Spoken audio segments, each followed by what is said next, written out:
Hey there, in this video I am going to show you how to foundation piece with freezer paper.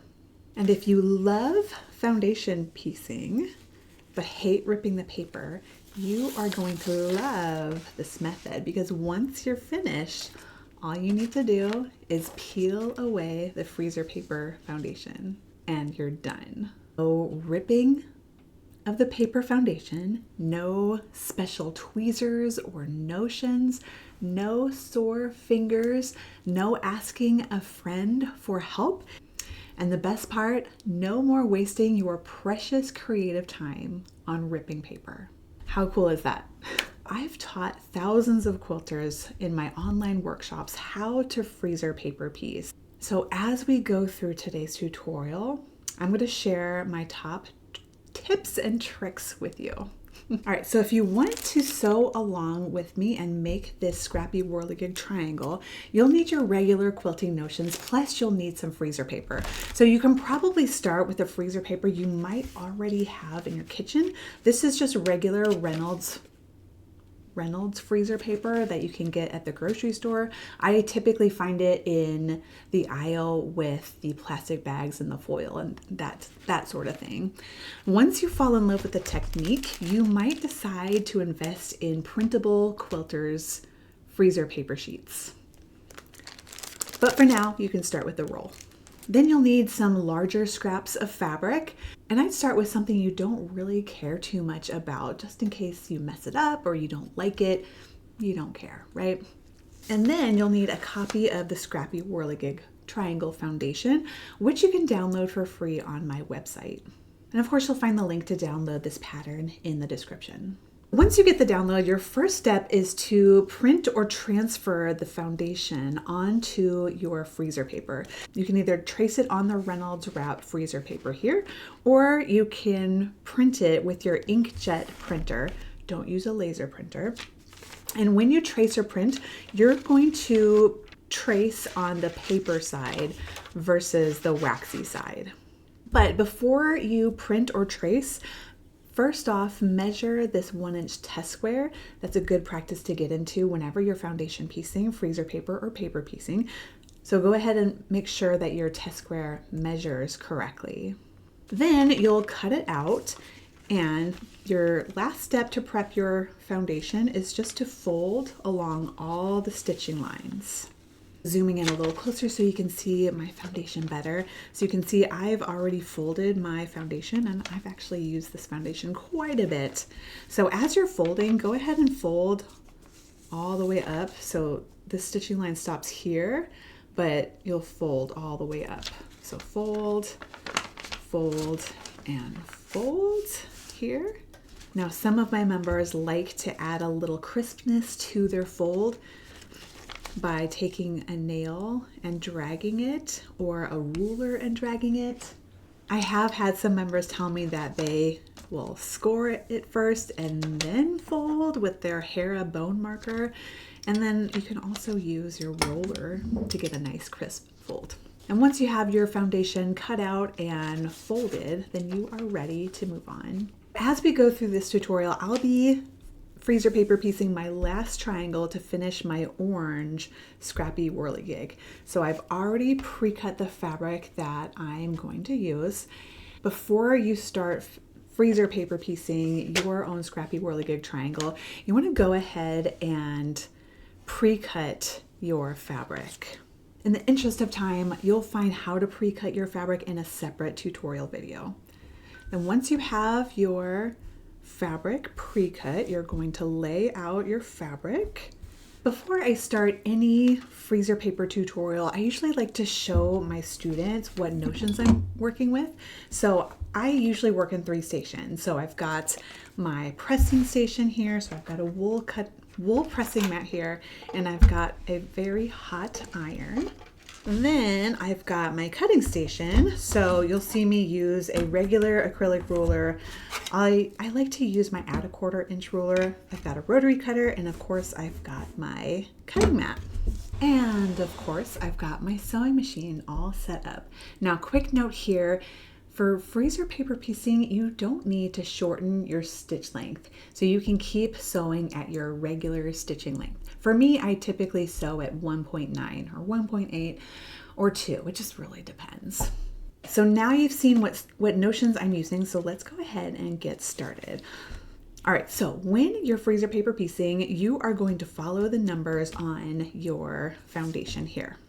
So go ahead and grab fabric number 1, and you're gonna put fabric number 1 on your pressing station. Wrong side up, and what you're gonna do is position your foundation on the center of your fabric.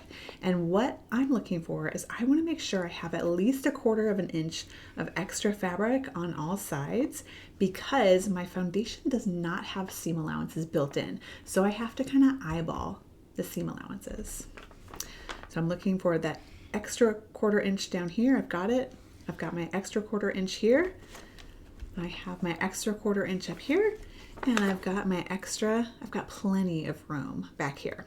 All right, so once you have your foundation positioned right, you're going to take your hot iron and you're going to press section number 1. And what this is doing is the heat is activating the sticky side of the freezer paper foundation.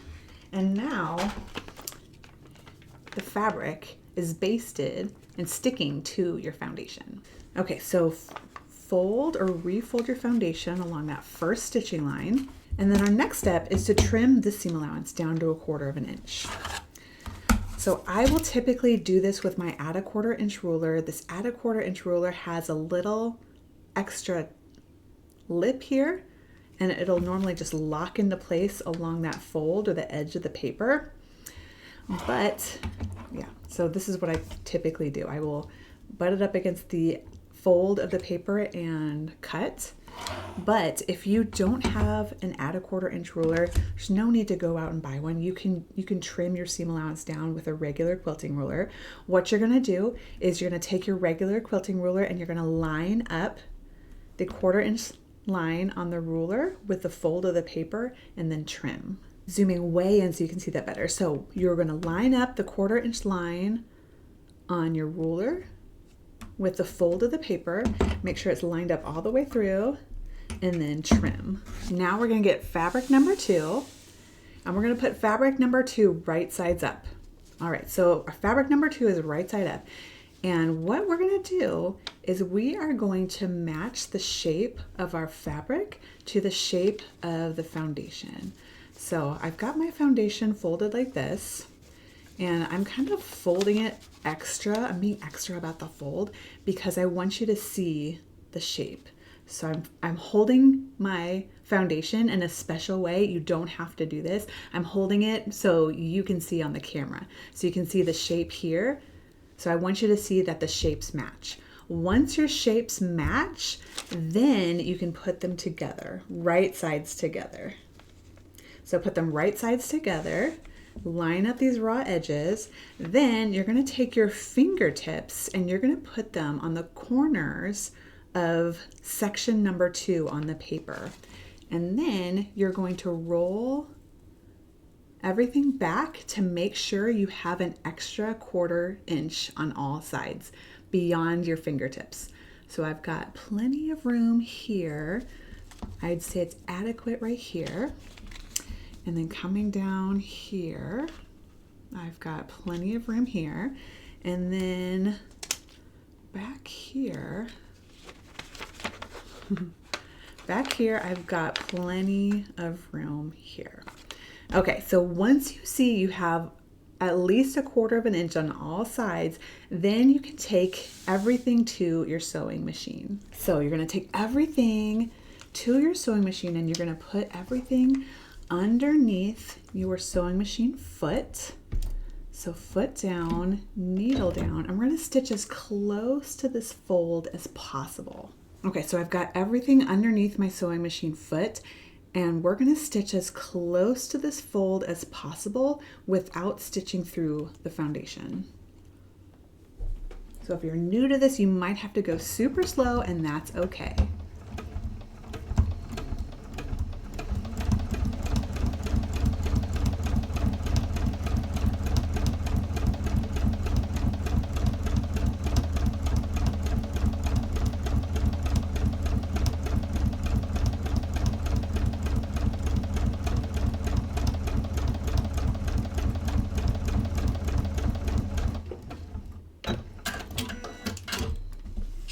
Okay, so I've got everything sewn at this point, and you can see I started my stitching line at least 1/4 of an inch before my paper foundation began. And then on this side here, I carried my stitches beyond where this stitching line will be. And then you can see I've got teal thread, so I was able to get really close to that fold.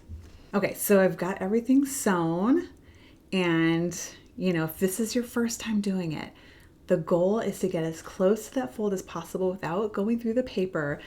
But if you didn't manage that, it's okay. It's your first time. No big deal. Your next step is to press. So back at the pressing station, you are going to unfold your foundation and then finger press here, and then come through with your iron, and you're going to press. Take care to avoid letting your iron get to the sticky part, because that will stick to your iron face. And then flip everything over to the paper side, and you're going to press everything up to the next stitching line. And then you can, for me, I find that I can press into section 5. Okay, and then refold your foundation. And now we're going to repeat the process until we finish up the entire foundation. So if you're new to the technique, this is a really great opportunity to build that muscle memory. All right, so we're going to trim our seam allowance down to 1/4 of an inch. Then we're going to get our next fabric. So fabric number 3, our fabric is right sides up, and we're going to play the matching game. So we're going to match section number 3, and I'm holding it using my claw. We're going to match the section, we're going to match the shape of our section number 3, to our fabric number 3. Once these shapes match, then put them right sides together. Line up these raw edges.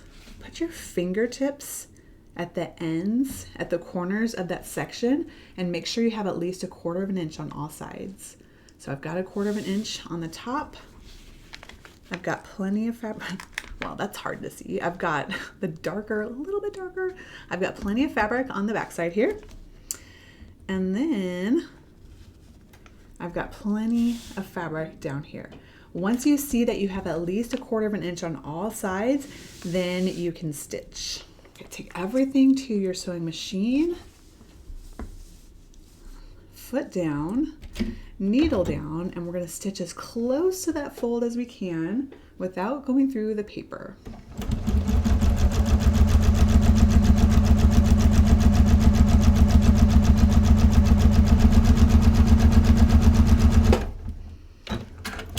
All right, back at the pressing station, unfold your foundation, paper side down, finger press, and then press. And so as you're pressing, it's a really good practice to pick your iron up and down and avoid any back and forth motion. That way you won't accidentally stretch any bias edges. All right, flip your foundation over to the paper side, and you're going to press everything up to our next stitching line.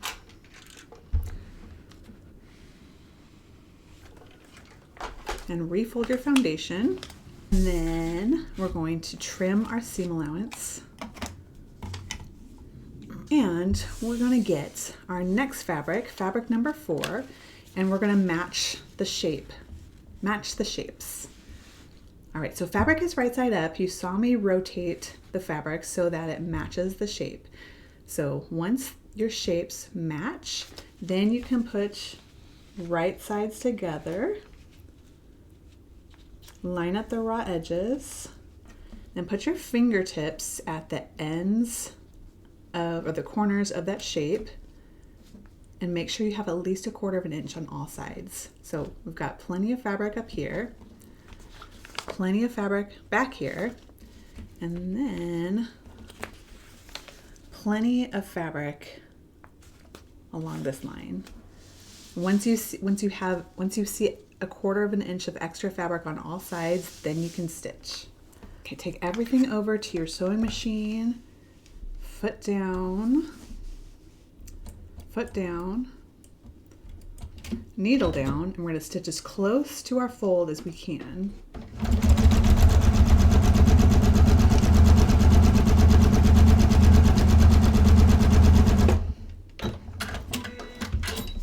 And if you happen to stitch through some of the paper, just use your thumb and just gently rip. All right, back at the pressing station. I feel like a little magician there. You're going to unfold your foundation, paper side down, finger press, and then press, and then flip everything over, and we're gonna press everything up to our next stitching line here. Our last stitching line. That's exciting. Okay, and for me, I need to gently peel away some of this fabric. Okay, and our next step, after refolding our foundation, we need to trim the seam allowance. So back at our cutting station, we are going to trim the seam allowance down to a 1/4 of an inch, and then we're gonna get our last piece of fabric number 5, and we are looking for our fabric shape to match our paper shape. So it's really easy to see now on the last step. So fabric should be right side up, and I'm rotating my fabric so that the shapes match. Now I didn't do as great of a job pre-cutting. It's kind of wonky, but I can see the wedge part is down here, the fatter part of the triangle, and the pointier side is on the top. So my shapes match, though I could have done a better job. Okay, once you see that the shapes match, put everything right sides together, line up the raw edges, and then put your fingertips on the corners if you need to. And you're gonna look for an extra 1/4 of an inch on all sides. I've got plenty of fabric on the top. I've got plenty of fabric down here. I'm looking for a 1/4 of an inch. I probably have a 1/2 an inch. And then I'm looking for at least a 1/4 of an inch when I fold my paper back, when I fold everything this way. Once you see you have at least a 1/4 of an inch on all sides, then you can stitch. All right, grab everything, put everything underneath your sewing machine foot down, needle down. We're gonna stitch as close to our fold as we can.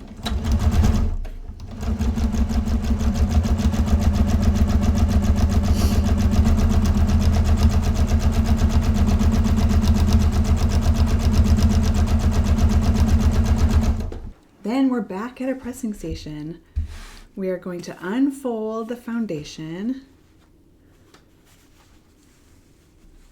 finger press here, and then press. So as you're pressing, make sure to pick your iron up and down. And then if you want to, you can press everything on the back side again. I'm not sure about this stuff. You don't need to do that, but I feel better if I do it. Okay, then our last step here, we've got our foundation complete, but our last step is to remove our excess fabric. So we are going to be over at the cutting mat. All right, so we're going to trim away the excess fabric, and this is something I normally do with my 1/4 inch ruler here. I just butt up the lip of that ruler with the edge of the paper. Now, if you don't have that special 1/4 inch ruler, you can use a regular ruler. What you're going to do is you are going to line up your ruler. You're going to line up the 1/4 inch line on your ruler with the stitching line. Make sure it's the stitching line here. And then you'll trim.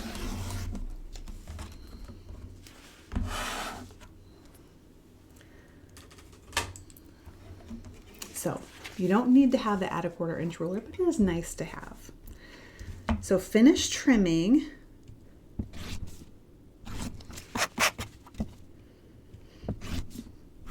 All right, we have completed one Scrappy Whirligig triangle, and now for the magic. So drum roll, please. All right, so once you're done with your foundation, we're just gonna peel away your foundation just like a sticker. So to peel away your foundation, this is what I found best in all of my years teaching this technique.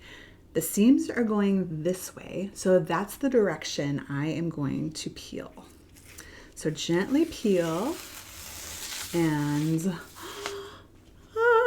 that's so cool. Jazz hands. All right, so we have made one Scrappy Whirligig triangle from our freezer paper foundation.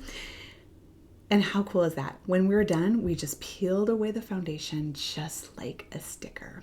Now, if your freezer paper is brand new, you might find that your paper is stickier than my paper. I have used this foundation a lot, so it's not its first fabric, so it's not quite as sticky anymore. Now that you've had a taste of this magical technique, you are going to have a ton of questions like, can any foundation pattern be a freezer paper pattern? And the answer is yes. Any foundation pattern can be made with freezer paper piecing. Or you may be wondering, how many times can you reuse your foundation? My personal record is 32. I have made 32 blocks using just one freezer paper foundation. I mean, cool, so cool. So as you try out this magical technique, freezer paper magic, you're gonna come up with questions. So when you have questions, check out my channel. I am your freezer paper magic gal. I've got a ton of resources to help you master this technique, from free tutorials to paid workshops. So be sure to check out the description below for all sorts of links, free downloads, free patterns, paid workshops, you name it. So try out this magical technique and let me know what you think. I'm so excited for you to try it. Happy quilting!